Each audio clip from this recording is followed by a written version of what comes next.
Bueno, vamos a reanudar la jornada con la siguiente mesa. Diversidad como ventaja competitiva. Mesa que va a moderar Marta García Valenzuela, que es directora asociada de Diversidad y Desarrollo Directivo de Talengo. Dispondréis de unos 10 minutos de preguntas abiertas al finalizar su intervención y Marta pasa a presentar a los miembros de la mesa. Muchas gracias. Bueno, buenos días a todos. Gracias, Vicente, gracias, Intrama, por invitarme a moderar esta mesa. Gracias también al Ayuntamiento de Madrid por apoyar este primer congreso, que creo que, como antes comentaban nuestras compañeras de mesa, la parte de comunicación en diversidad es muy importante y la difusión que estamos haciendo hoy también. A todos los que seáis tuiteros os animo a tener un debate también en las redes, ¿no? Porque uno de los ejes de diversidad también tiene que ver con la transformación digital. De hecho, tuve la suerte la semana pasada de estar en el Management and Business Summit, que se celebró en Madrid, y decían que las dos claves que van a cambiar el futuro tal y como lo conocemos son la diversidad y la transformación digital. Entonces, nuestra mesa es diversidad como ventaja competitiva. Yo cuando he estado trabajando en la mesa con los ponentes les he dicho que quería que hablásemos de la estrategia en diversidad. Y lo primero de todo lo que quiero hacer es presentarles.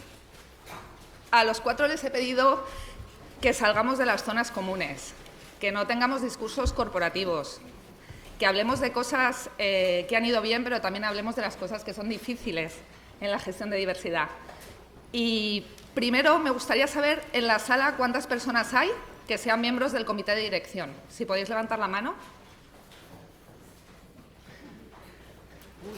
Está muy bien, tenemos 5 personas miembros del comité de dirección en la sala. Ya habíamos visto que hay más mujeres que hombres, ahora vemos que hay 5 miembros del comité de dirección en la sala. Y también me gustaría que levantase la mano todo aquel que no esté ubicado en el área de recursos humanos. Me acabáis de dar la alegría del día, porque al componer esta mesa yo lo que también buscaba es tener a personas que no fueran de recursos humanos o que no fueran todas de recursos humanos. Volver a la esencia de diversidad y tener una mesa diversa en roles profesionales, en experiencias vitales, evidentemente en dimensiones de diversidad visible como son el género, la edad. También tenemos personas de otras nacionalidades y los 4 les admiro sobre todo a nivel personal. Creo que son personas muy valientes, que hablan desde el corazón y dicen lo que piensan y si les veo que se me ponen muy políticamente correctos ya me encargaré de decirles algo. Tenemos a Marta Sevilla. Marta es jefa de Facilities, Compras y Calidad en Xerox. Es sponsor de diversidad. Es madre de un futuro genio científico. Sobre todo es muy feliz cuando canta en el coro y es una excelente deportista. Nos acompaña también María Muras. María es responsable de integración cultural en Repsol. Ha tenido distintos roles de recursos humanos en varios países. Es coach, filóloga, es polaca y, como ya dice, madre de una millennial, que eso también es toda una profesión, y una de las mejores expertas interculturales que conozco y como tal es miembro de SIETAR y aparte es una gran viajera. A mi derecha está Marta Lamas, es responsable de diversidad e inclusión en BET España, apasionada de la fotografía y de los viajes y aunque ahora con sus peques disfruta de la costa española. También es voluntaria online de la ONU, algo insomne, escribe y hace puzzles, es como yo una tuitera empedernida y además es chica promociona este año. Y por último, pero no menos importante, al que yo cariñosamente llamo mi Yoda de la diversidad, porque Uxío Malvido lleva hablando de diversidad antes de que hablase nadie. Actualmente es manager de diversidad y talento en Lafarge, en París. Para mí el mayor experto en diversidad de habla hispana, sin ningún género de dudas. Tiene un blog maravilloso que se llama Diversidad Corporativa. Es gallego en cuerpo y alma y una excelente persona. Y mi primera pregunta para los 4 de por sí diversos y enlazando un poco todo lo que se ha comentado en la primera mesa, teniendo en cuenta que solo tenemos 5 personas del comité de dirección en la sala, me gustaría que convenciéramos a esta maravillosa audiencia de por qué la diversidad es estratégica. Empezad el que queráis. Yoda. ¿Esto funciona directamente? Te tienes que acercar. Ok, ¿me escucháis? Bueno, Yo, sinceramente, para empezar, no sé si la diversidad es una ventaja competitiva o si es estratégica. Creo que a veces abusamos de los términos. Yo, sinceramente, estoy cansado de que todo tenga que ser ventaja competitiva para que sea importante. La diversidad, la sostenibilidad, la calidad, los sistemas de información, la nube, todo es ventaja competitiva y al final nada lo es, y todo es estratégico y al final nada lo es. Yo creo que lo que sí tengo claro es que las empresas tienen que decidir cómo quieren estar en el mundo en el siglo XXI. Y estar en el mundo en el siglo XXI es, sin duda, gestionar la diversidad, pero no solamente la diversidad de sus empleados, la diversidad de sus clientes, la diversidad de sus stakeholders, la diversidad de ese mundo en el que quieren operar y en el que quieren sacar rentabilidad. Entonces, yo creo que en realidad la conexión es, esto no es un añadido. Yo creo que hay que simplificar las cosas, hay que ser más naturales cuando hablamos de ellas. No es un añadido que los líderes de negocio tengan que percibir y ahora además tengo que gestionar la diversidad. Yo creo que hay que influenciar cómo se gestiona el negocio y que se entienda que la gestión del negocio de manera eficiente implica gestionar diversidad a distintos niveles. Lo dejo ahí por ahora. Un buen comienzo. Diversidad. A mí no me gustan las etiquetas, no me gusta la diversidad de edad, no me gusta la diversidad de género, me gusta la diversidad como tal. La sociedad es diversa, cuando vas a cualquier país extranjero ves diversidad, tú eres diverso en ese momento y te conviertes en una persona que no hablas ese idioma. Cuando te viene alguien de fuera es diverso, cuando te vienen tus clientes y estás en 197 países, cada uno es un mundo, cada uno es de su lugar y cada uno tiene una ascendencia, un punto de vista, una forma de pensar. Y tienes que intentar dar solución a todos. Cada uno somos únicos y cada uno tenemos un histórico, somos gallegos, somos vascos, o seamos donde seamos, y nos tienen que tratar como únicos. Y para mí eso es la diversidad. Tenemos que ser tratados como únicos y tenemos que formar parte de ese entramado que puede ser sociedad, ese cliente, esa empresa en la que trabajas. Y para mí la diversidad es tratar a cada uno como es. María. Bueno, yo voy a ser valiente y voy a decir... Gracias. Estamos hablando de ventajas competitivas, de estrategia, de diferentes puntos de vista, pero hasta ahora nadie ha dicho que la diversidad es una fuente de problemas. Gracias. Ya tenéis un tuit. La diversidad es una fuente de problemas en el Congreso sobre Diversidad. Y evidentemente lo es. Yo, viéndolo desde una multinacional petrolera que trabaja en países difíciles a veces, porque es donde tiene sus activos, lo vemos todos los días. Y no es solamente que la diversidad interna es un problema, también la diversidad del entorno. Es decir, no basta con gestionar e incluir en la estrategia la diversidad que tenemos en la empresa. Tenemos que gestionar también e incluir en la estrategia la diversidad del entorno. Estamos trabajando, por ejemplo, estamos hablando de diversidad de género. Repsol está trabajando en países donde la diversidad de género se enfoca de una manera completamente distinta a cómo se enfoca en Europa. Y eso también hay que gestionarlo, hay que incluirlo en la estrategia. Es decir, problemas, y a ver cómo los solucionamos. Pues desde mi punto de vista estamos viviendo en una sociedad que está cambiando muchísimo, rapidísimo. Durante los últimos 10 años esto no tiene nada que ver con lo que era antes. Está cambiando muy rápido la sociedad, el mundo de la información y estamos creando unas generaciones nuevas. Yo siempre digo que mis hijos forman parte de una generación que están cuidados por gente diversa, porque todos los que están, o sea, todos nuestros hijos, a quien no les cuida una persona de Ecuador o de Filipinas o de otros mundos, ¿no? Por tanto, las empresas tienen que ser capaces de adaptarse a ese mundo que viene y que viene rapidísimo y que viene como un aluvión. Por tanto, nuestra capacidad de innovación y nuestra capacidad de adaptación es la que nos va a marcar en los próximos años y que tenemos que estar todos preparados para que no se nos venga encima. Muy bien. Entonces tenemos una mesa dividida. Uxío directamente opina que no hay que abusar de los términos que unen diversidad con rentabilidad o diversidad con estrategia. A Marta lo que le gusta de la diversidad es la singularidad, que en los modelos de diversidad siempre se habla que las dos palancas son singularidad y pertenencia. María ha sido valiente y nos ha hablado que la diversidad es una fuente de riqueza, pero sobre todo es una fuente de problemas. Creo que es una de las claves de por qué la diversidad no cala tanto como nos gustaría a los que trabajamos en ella en las organizaciones, y es que gestionar equipos diversos es muy difícil y los líderes no aprenden a gestionar equipos diversos por ciencia infusa. Necesitan que les enseñemos cómo. Y por último, Marta nos ha hablado de los cambios de la sociedad, de cómo cada vez las nuevas generaciones tienen más integrada la diversidad en su vida y cómo esto ya es una realidad. Para vosotros, exactamente, ¿qué es lo que aporta la diversidad en los equipos? Si quieres, empiezo. Bueno, digo Marta y aquí no hay más que Marta. Sí, es una empresa muy diversa en nombres. Bueno, para nosotros está siendo interesantísima la experiencia en Xerox que tenemos de formación de equipos de trabajo que trabajan paralelamente a lo que es el negocio. Estos equipos de trabajo están impulsados por nuestra directora de Recursos Humanos, por Laura Cebrián, que, por cierto, es uno de los 5 miembros del comité de dirección que están aquí presentes. Y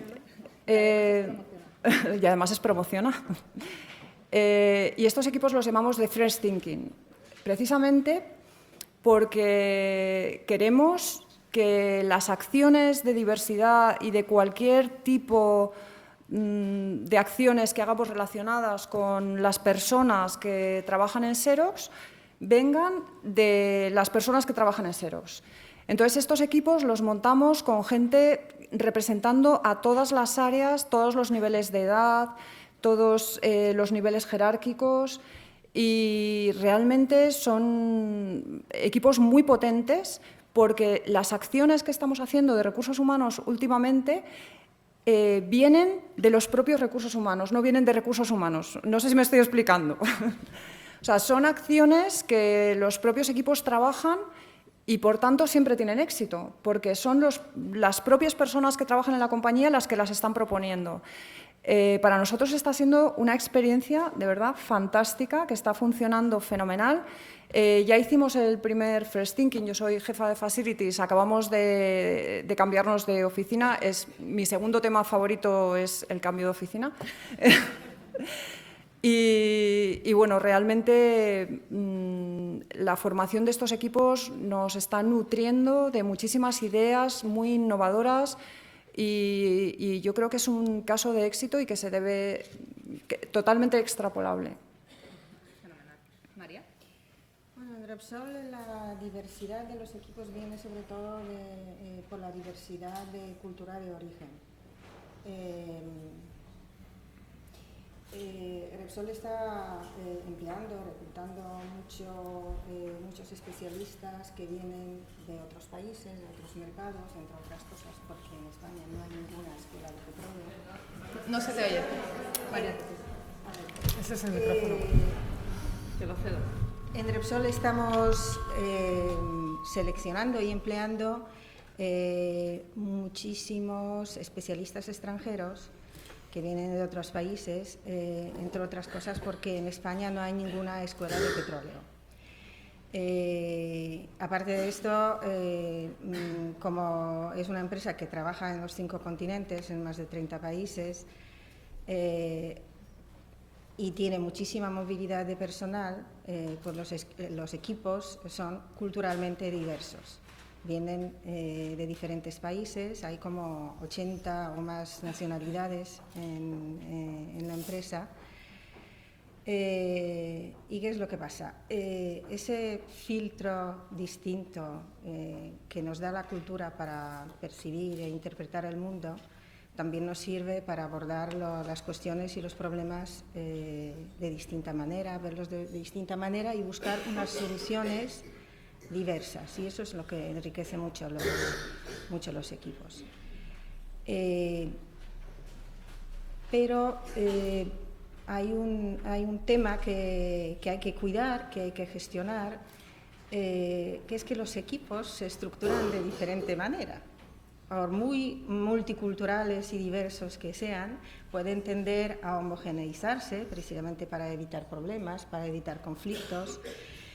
Puede haber equipos que están atrincherados en su diversidad y cada uno está defendiendo la suya, su forma de trabajar, su forma de ver el mundo, su forma de solucionar los problemas y de comunicarse. Ninguno de esos equipos se podría decir que está aprovechando ese potencial creativo e innovador que da la multiculturalidad y la diversidad. Entonces, las empresas en lo que tienen que esforzarse es en potenciar los equipos inclusivos, es decir, los equipos donde la diversidad se reconoce como un valor y como una riqueza y donde cada uno pueda aportar desde su punto de vista, desde su talento, desde su expertise. Entonces es cuando se puede conseguir que esa diversidad trabaje y redunde en el beneficio del equipo y de la empresa y tenga un impacto en los resultados. Marta. A mí me gusta una máxima que tenemos en BT, que es: si pensamos igual, nos hemos equivocado. Trabajamos siempre en equipo, que si 2 o 3 estamos de acuerdo, hay que cambiar a alguien del equipo para que nos dé la vuelta al pensamiento. Y nos ha funcionado muy bien. Quizá porque yo soy la extranjera del equipo, soy la única, como ellos llaman, non-UK. Y es un tema que siempre digo: viva la diversidad, que soy la única que no es de Inglaterra, pero eso es otra dinámica. Sí es cierto que todos hablamos en un idioma que no es el nuestro, por lo tanto también nos ayuda a intentar entender a los demás y posicionarnos muy bien las explicaciones. Y lo que siempre nos han pedido es pensar diferente. Si tenéis un grupo de ingenieros, meted a alguien que no sea ingeniero. Si tenéis un grupo de gente de derecho, meted a alguien que no sea de derecho. Si es gente mayor, meted a una persona joven. Si son todos franceses, métele otra nacionalidad. Porque va a tener otro punto de vista, va a ver las cosas desde otra aproximación y te hace pensar y repensar y darle una vuelta a cómo enfocas el problema o cómo enfocas el reto. Para mí la diversidad no es un problema, es un reto, porque a mí no me gusta ese problema. Yo cuando llegué y dijeron: es que vas a meter una española, y dije: siento. Entonces me gusta más la palabra reto, me gusta más el decir: vamos a ver cómo conseguimos incorporar nacionalidades, edades. No quiero a todo el mundo que me sea de ingeniero y si vamos a España, de la Politécnica. Sacad gente de fuera que piense distinto, que tenga otra edad, que se haya enfrentado a otro problema, que no venga siempre de las tecnológicas, traed gente de fuera, yo vengo de hoteles. Tienes otro planteamiento y a mí me gusta el reto de la diversidad. Nos has pedido que salgamos a la zona de confort, y no mirarlo como un problema, sino decir: venga, ya voy, vamos a ver este problema o este reto y vamos a sacarlo. Es mi planteamiento. Muy bien. Usiel. Bueno, yo antes de nada, como aquí se habla de todo y nunca se cierra nada, quiero volver primero a la ventaja competitiva, al lenguaje y a la estrategia para matizar mis palabras y que quede algún mensaje clave. Yo lo que mantengo es: no nos tenemos que quedar enganchados en las palabras y decir: ay, tenemos que hacer diversidad porque es una ventaja competitiva, porque eso es un mensaje vacío en sí mismo, o porque es estratégica la diversidad. Yo lo que digo es, en función de la empresa y el contexto de negocio de la empresa, cuáles son los retos que tiene esa empresa para ser más eficiente, y ahí es donde metes la diversidad de forma más natural. ¿Qué es lo que está ocurriendo? Cuando miras a los datos de investigación, te das cuenta que se calcula que hasta el 90% de todo el talent pool global que existe está compuesto o bien de mujeres o bien de talento multicultural, es decir, no son hombres blancos. Con lo cual, esto es un dato que cualquier empresa que opera globalmente no es que se tenga que plantear si la diversidad es competitiva o es estratégica. No necesitas utilizar esas palabras, simplemente tienes que mostrar los datos y decir: Señores líderes de negocio, operamos en todos estos países. Vamos a ver los ratios de participación masculina y femenina en distintas profesiones y en distintos niveles educativos. Nivel de educación primaria, secundaria, terciaria, puestos de tipo técnico. Hablábamos esta mañana ingenieros. Es verdad que hay menos mujeres que ingenieros que hombres, pero la tendencia es que está habiendo más mujeres ingenieras ahora que antes, que hace 10 años, que son ya casi un tercio de todas las titulaciones de ingenieros en países de la OCDE. Por lo tanto, ya no es que no existan, empieza a verlas, es verdad que menos todavía que los hombres, pero hay una tendencia clara. Con lo cual, más allá del lenguaje, hay una realidad global que es en la que tiene que operar la empresa y la que tiene que gestionar. Y está el género, están las diferencias generacionales y las diferencias culturales de forma como muy práctica. Eso por cerrar el tema de, y me da igual cómo le llamamos, si es estratégica o competitiva. Pero yo creo que lo que hay que hacer es articular las cosas de forma que nos entiendan en las empresas y nos entienden cuando utilizamos el lenguaje de negocio, no cuando utilizamos un lenguaje que les resulte a ellos más ficticio. Volviendo a qué pasa con los equipos. Bueno, pues en los equipos de nuevo puede pasar de todo. Puede pasar que la diversidad se viva como valor y efectivamente ayude a solucionar problemas, creatividad, innovación, y puede ser una fuente de conflictos y de conflicto interpersonal, por supuesto. Porque, ¿qué ocurre? Aquí hay una diferencia clara que no hemos establecido desde la mañana, que es, aquí hay dos conceptos fundamentales que son, diversidad es un concepto demográfico, diversidad es diferencia. Por lo tanto, en todos los equipos hay diversidad, por defecto. Puede ser un equipo solo de hombres y tienes diversidad, porque no son todos iguales, porque tienen distintas experiencias educativas, distintas experiencias vitales. Por lo tanto, diferencias siempre existen en los equipos.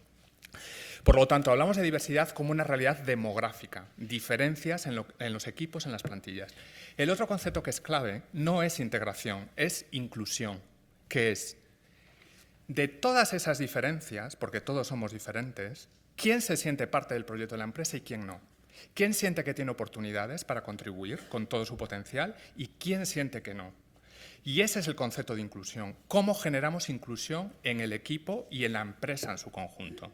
Por lo tanto, en el equipo, dependiendo del líder que tengas, la diversidad puede ser estupenda o puede ser un infierno para todo el mundo. Por lo tanto, lo que tenemos que hablar es de liderazgo inclusivo y cómo hacemos que los líderes actuales en el siglo XXI aprendan a gestionar las diferencias, porque en sus equipos va a haber muchas más diferencias que en el pasado. Y, por lo tanto, tiene que desarrollar una nueva serie de competencias de liderazgo inclusivo. Fenomenal. Os había dicho que Usio era bastante potente en el tema de diversidad. Y además, comparto 100% cada una de tus palabras. Y, en cualquier caso, creo que sí que es importante que en España empecemos a hablar del business case de la diversidad, porque si no, como decía Usio, nos acercamos al negocio desde una perspectiva que ellos no entienden, no comparten ni les parece relevante, y ahí es cuando empezamos a tener los problemas. Sí me gustaría que ahora compartieseis algunas recomendaciones para conseguir que profesionales que no trabajan en diversidad o en recursos humanos entiendan por qué la diversidad es importante para el negocio. ¿Qué claves podéis dar? ¿Cómo hablar a nuestro comité de dirección, a los altos ejecutivos?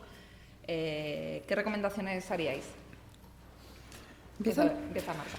Pues, a ver, yo vengo de una compañía multinacional americana en la cual nuestra CEO es una mujer y además es una mujer negra. O sea, que ella misma cuando habla de diversidad dice que ella misma es diversity, ¿no? Con lo cual, no sé si vivimos un poco en un mundo fuera de lo normal, ¿no? De lo que consideramos, o sea, lo tenemos muy integrado. En Xerox está el tema de la diversidad muy integrado y todo el mundo lo llevamos en el ADN. Por lo tanto, nos resulta muy difícil diferenciar. Ahora bien, cuando hablamos o cuando yo hablo con otras personas de otras compañías, sobre todo compañías españolas, se ve que que sí que es cierto que hay trabajo que hacer, ¿no? A nosotros no nos gusta trabajar la diversidad con acciones concretas, pues, de conciliación y todo eso. O sea, para nosotros esa fase ya ha pasado, ¿no? O sea, existen, pero ya ha pasado. Por lo tanto, efectivamente estoy absolutamente de acuerdo con Marta cuando hablaba de que tenemos que trabajar todos juntos, cada uno con sus valías, cada uno con sus experiencias, y eso es lo que hay que valorar. Me he perdido la pregunta, Marta. Sí. ¿Qué recomendaciones harías Vale. para poder hablar de diversidad? Exactamente. Entonces, las recomendaciones, si hay que, según como esté la empresa de avanzada, yo creo que primero hay que ver la plantilla, o sea, hay que tener una fotografía clara de cómo es la plantilla. Y en esa fotografía ver dónde hay semáforos rojos, dónde podemos poner semáforos rojos en los que se pueda trabajar. Es la mejor manera de empezar a abordarla desde el principio.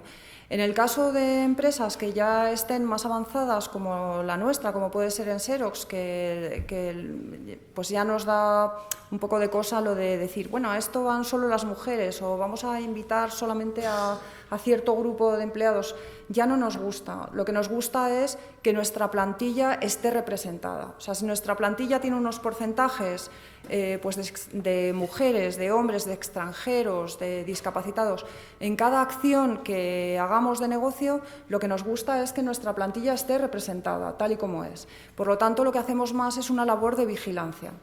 Pero sí que es importante, vuelvo a repetir, para las empresas que no estén tan avanzadas, tener muy clara cuál es la fotografía de su plantilla y dónde pueden hacer acciones realmente para que la sociedad esté representada en las compañías, porque la sociedad es muy diversa ahora en sí misma, ¿no? Está, como he dicho antes, está cambiando mucho y tenemos ahora una sociedad muy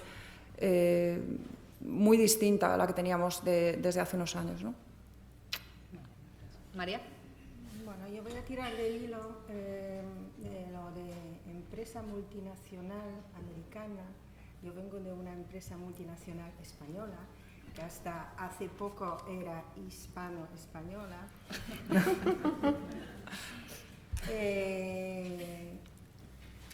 En las empresas multinacionales que tienen su sede principal en algún país determinado, siempre hay una tendencia como un deseo de homogeneizar culturalmente.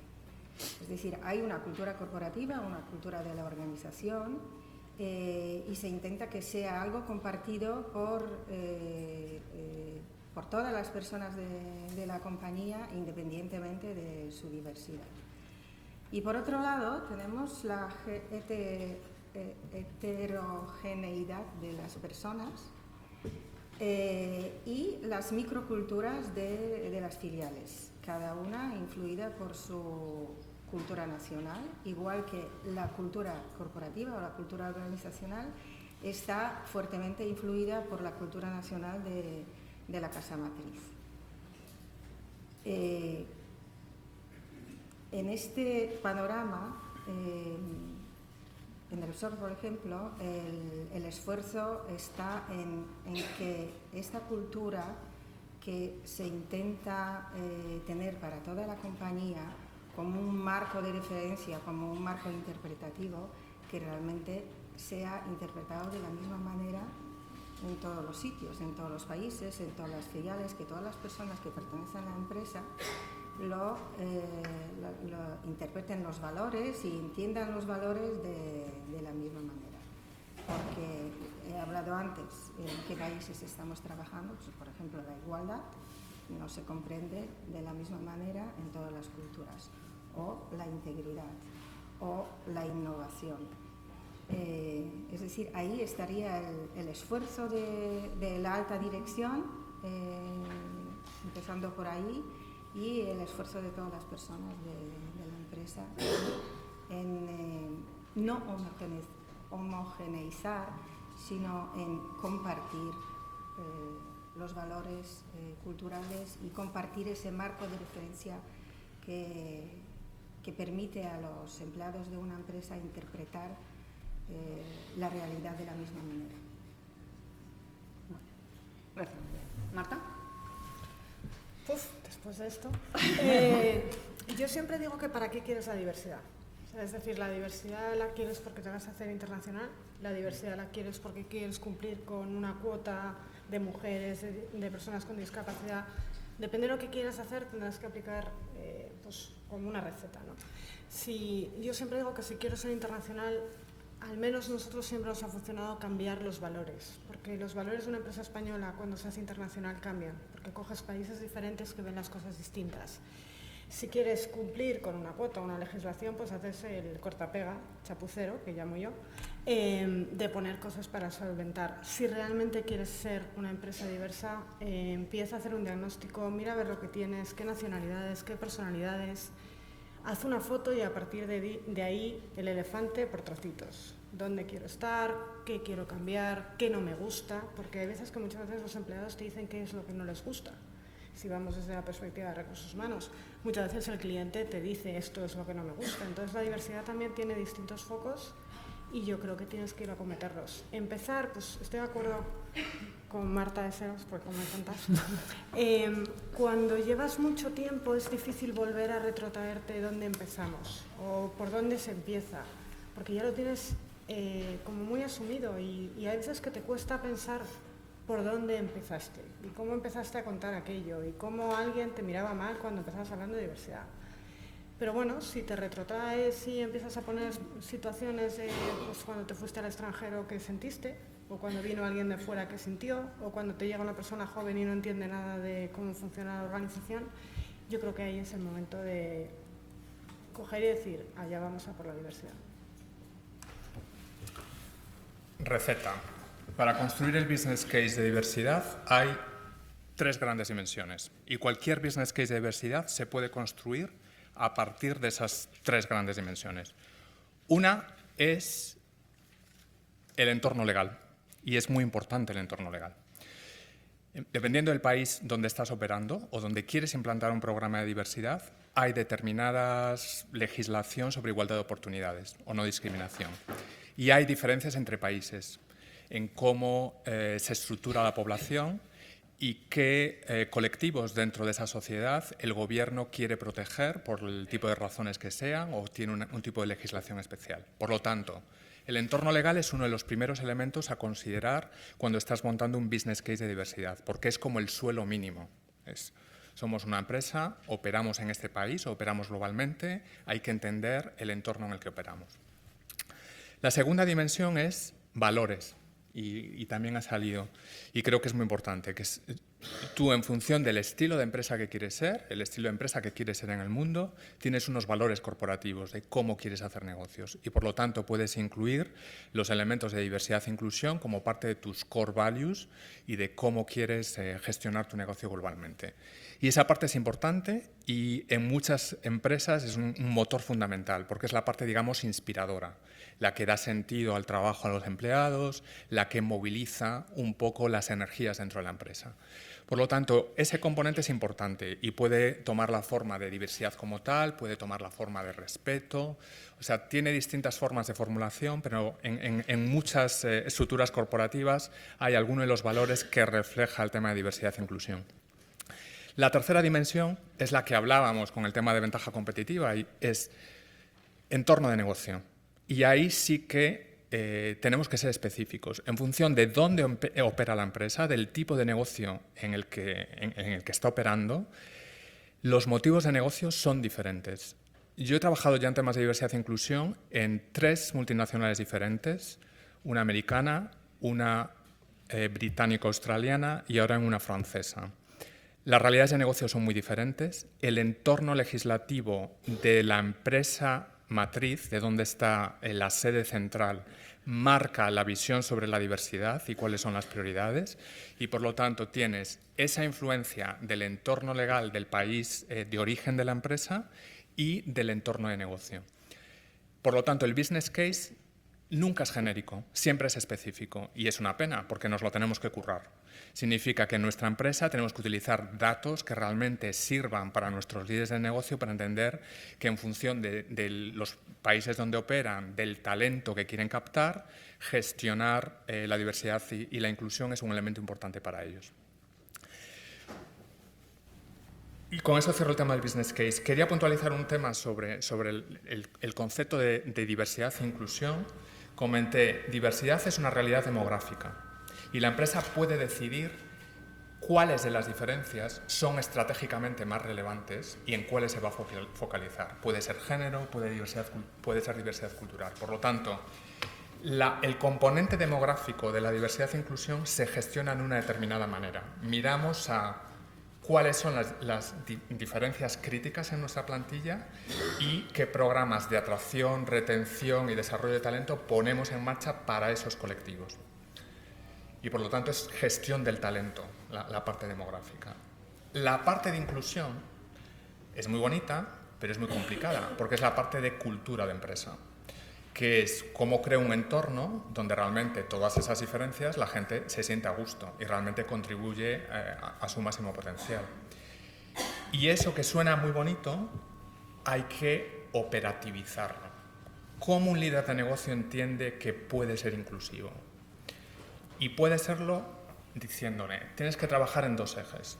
Uno es, y ha salido de nuevo aquí, tu equipo. Cada uno de los miembros de tu equipo es único. Por lo tanto, hay un componente de que tú tienes que reconocer el valor individual de cada persona, que la gente se sienta única por lo que trae al equipo, por la experiencia que tiene.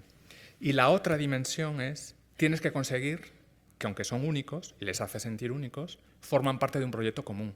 El proyecto común de tu equipo, el proyecto común nuestro como empresa. Y por lo tanto, tienes que equilibrar dos cosas que son contradictorias. Te tengo que hacer sentir que eres muy especial y eres único, porque lo eres, porque que seas mujer no quiere decir que no seas única, porque anda que no hay diferencias entre las mujeres o entre los negros o entre las personas con capacidades diferentes. Entonces, te tengo que hacer sentir único a ti como persona, pero al mismo tiempo eres parte de un equipo.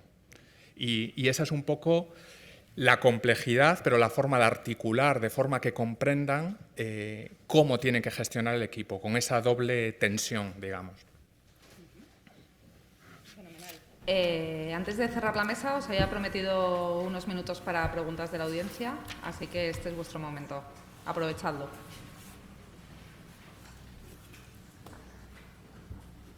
Si no, seguimos nosotros, ¿eh? Ahí. En la tercera fila.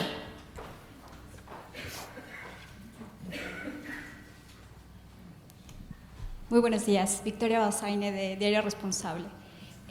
Quisiera dirigir probablemente la pregunta a ti, Marta García, pero desde luego es una reflexión que sería muy interesante que hicieran todos en conjunto.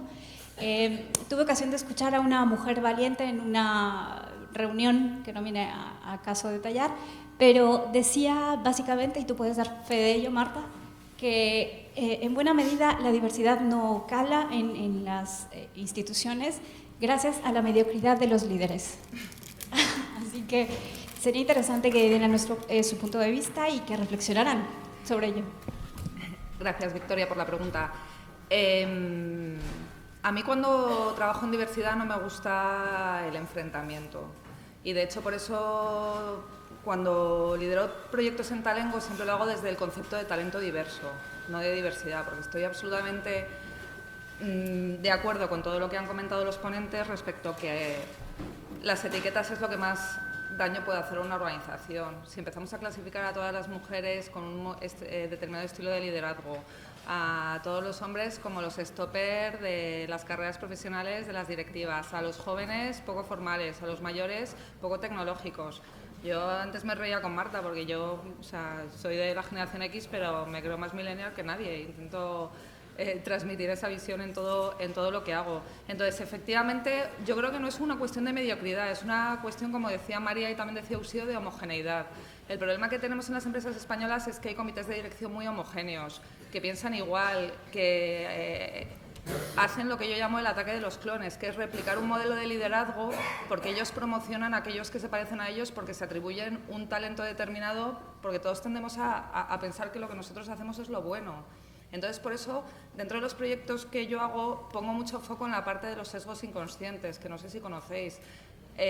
Los sesgos los tenemos todos, son universales y particulares y respecto a un montón de dimensiones. Nos cuesta mucho integrar la diferencia, como decía María. Entonces, hasta que no se den dos ejes, que es que efectivamente hablemos al comité de dirección de cosas que realmente vean que son importantes para el negocio y les hagamos ver que efectivamente tienen una serie de sesgos que les están afectando en la toma de decisiones, y eso hace que no sean un equipo de alto rendimiento, porque los equipos diversos son complejos de gestionar, pero son muchísimo más rentables para la organización, más innovadores por todo lo que ya se ha hablado aquí.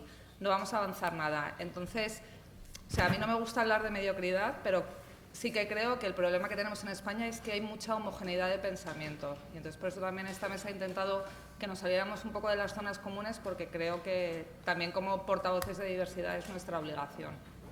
No sé si alguno más quiere apuntar algo.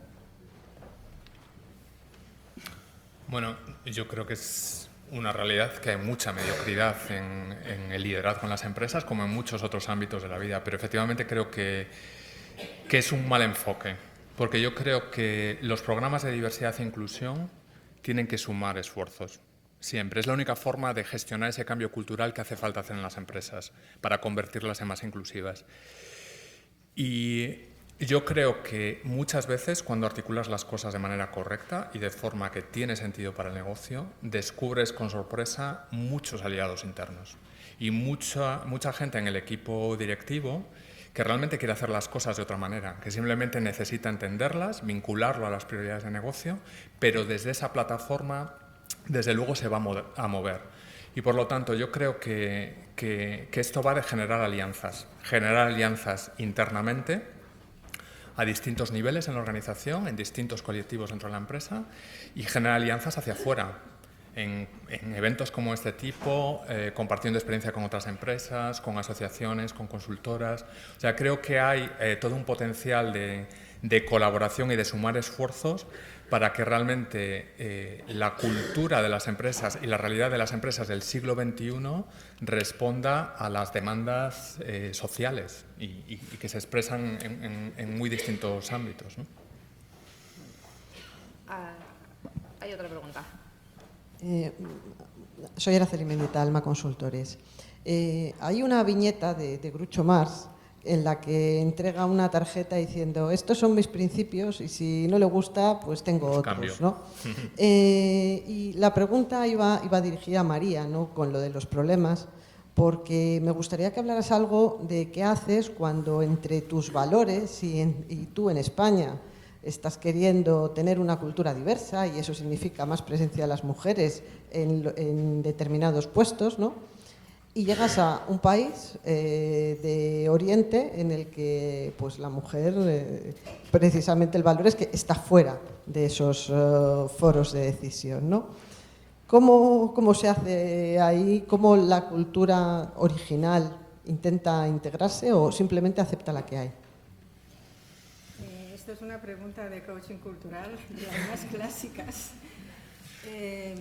Evidentemente, en la adaptación cultural hay dos elementos. Hay diferencias que son unos simples hábitos, como puede ser, por ejemplo, la puntualidad, ¿no? En unos países el tiempo es un valor, en otras culturas el tiempo es flexible, de goma o como lo queráis llamar. Es muy fácil cambiar. Simplemente te adaptas, adoptas la forma de interpretar este elemento que hay en el país de acogida. El otro elemento es mucho más difícil, es más profundo, son los valores, y uno siempre tiene valores personales, que pueden ser de procedencia cultural, es decir,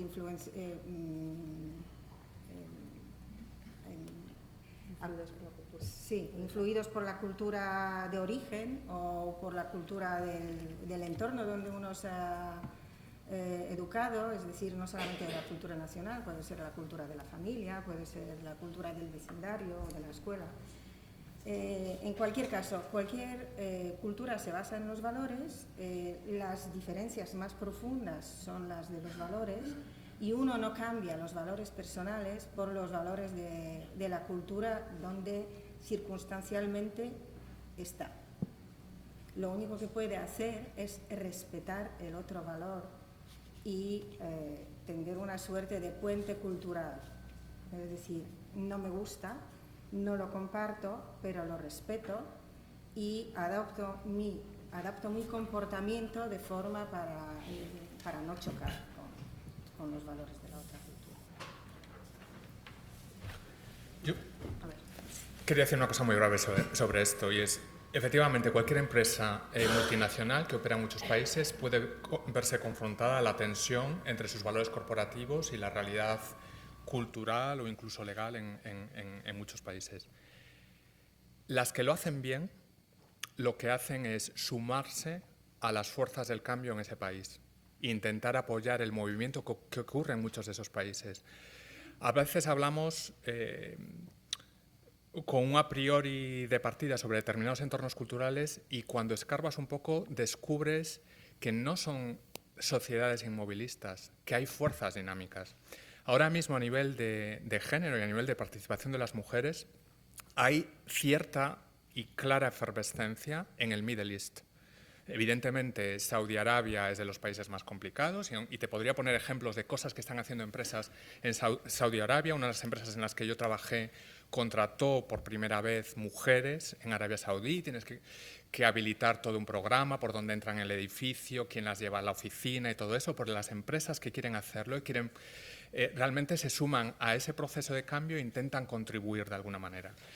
Y en general en Middle East, por ejemplo, hay un montón de asociaciones de mujeres, hay un montón de talento femenino que se puede aprovechar y que tú puedes intentar capitalizar y apoyar toda esa dinámica. O sea que conflicto lo vas a tener, conflictos a veces que evidentemente las cosas se hacen mal y no deberían hacerse mal, pero hay oportunidades también para hacer cosas con cierto sentido y apoyar cierto cambio positivo en esos países también. Aquí en la segunda fila hay una pregunta. Vicente, tú nos dices cuándo. La última, vale. Hola, a ver si se me hago entender que soy portuguesa. Bueno, lo que quería preguntar es si de vuestra experiencia, diversidad e inclusión es un proyecto o una forma de trabajar, y si las medidas que se toman son top-down o si las personas están involucradas. ¿Quién quiere contestar?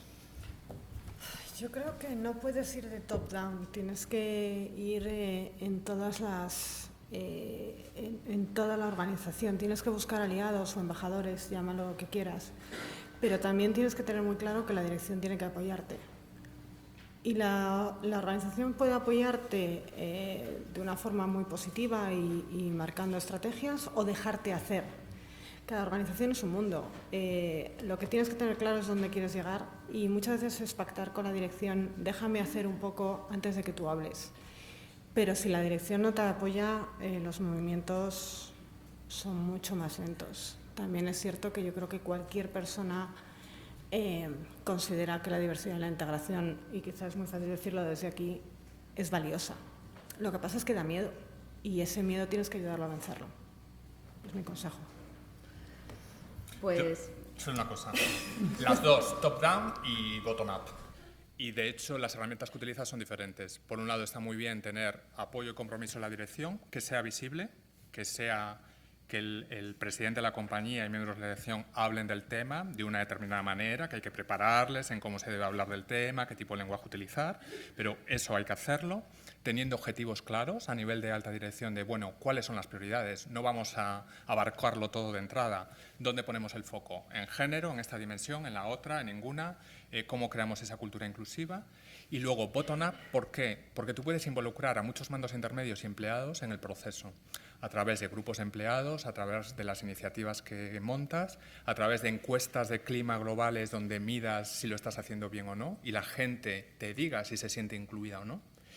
¿Y quién se siente incluido? Porque, claro, Lo que no podemos utilizar es tampoco métricas globales y quedarnos súper contentos diciendo en mi empresa el 90% de la gente siente que somos muy diversos y muy inclusivos. A ver, que es que esto no va de bulto. Hay que ver quién de todos esos se siente realmente tan bien, quién no tan bien, lo has medido por género, lo has medido por edad, o sea, ¿dónde están las fracturas dentro de la plantilla? ¿Quién no se siente tan bien? Porque ahí es donde tienes que poner el foco, ¿no? Con lo cual, bottom-up y top-down, las dos cosas pueden funcionar bien. Muy bien, pues para cerrar recojo 4 ideas de cada uno de ellos que yo creo que han sido unos grandes ponentes. Les doy las gracias por ser valientes y salir de zonas comunes. Para Uxío el business case debe pivotar empresarias, entorno legal, valores y entorno de negocio, y como tal analizar el entorno en el que opera cada organización, y de ahí saldrá la estrategia de diversidad de manera natural. Para Marta Sevilla las soluciones siempre tienen que partir de los propios recursos humanos, no del área de recursos humanos. Para Marta Lamas gestionar la diversidad consiste en hacer sentir a cada persona única y huir de las etiquetas. Y María nos ha hablado de lo importante que es huir de la homogeneidad, encontrar maneras específicas de transmitir los valores en cada uno de los países donde operas. Y con esto cerramos esta mesa. Gracias, Vicente, y gracias a todos.